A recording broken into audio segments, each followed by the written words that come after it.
ہماری قلم دوسروں کے چھوٹے چھوٹے عیوب پر ہوتی ہے، اپنے بڑے بڑے عیب دکھائی نہیں دیتے۔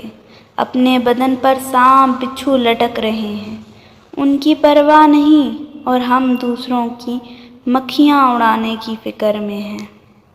انسان ایک ایسا غافل منصوبے باز ہے کہ وہ اپنی ساری پلاننگ میں اپنی موت کو شامل نہیں کرتا۔ ہر ایک چیز اپنے وقت پر اچھی لگتی ہے۔ نیکی کمانے کا وقت جوانی ہے۔ افسوسناک بات ہے کہ ہم نیکی اس وقت کرتے ہیں جب برائی کے قابل نہیں رہتے۔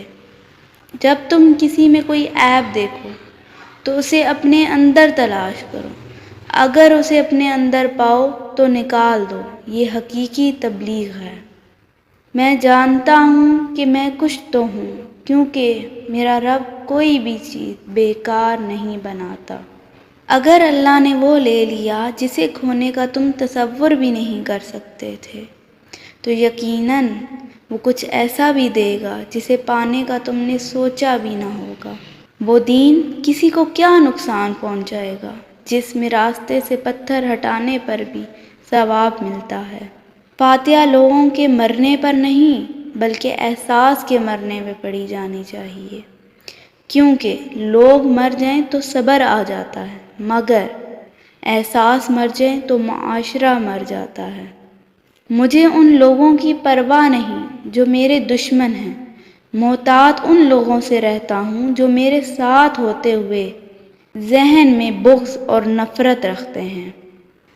نیکیاں کرتے جاؤ، دریا میں ڈالتے جاؤ۔ جب کبھی زندگی میں طوفان آیا تو یہی نیکیاں کشتی بن جائیں گی۔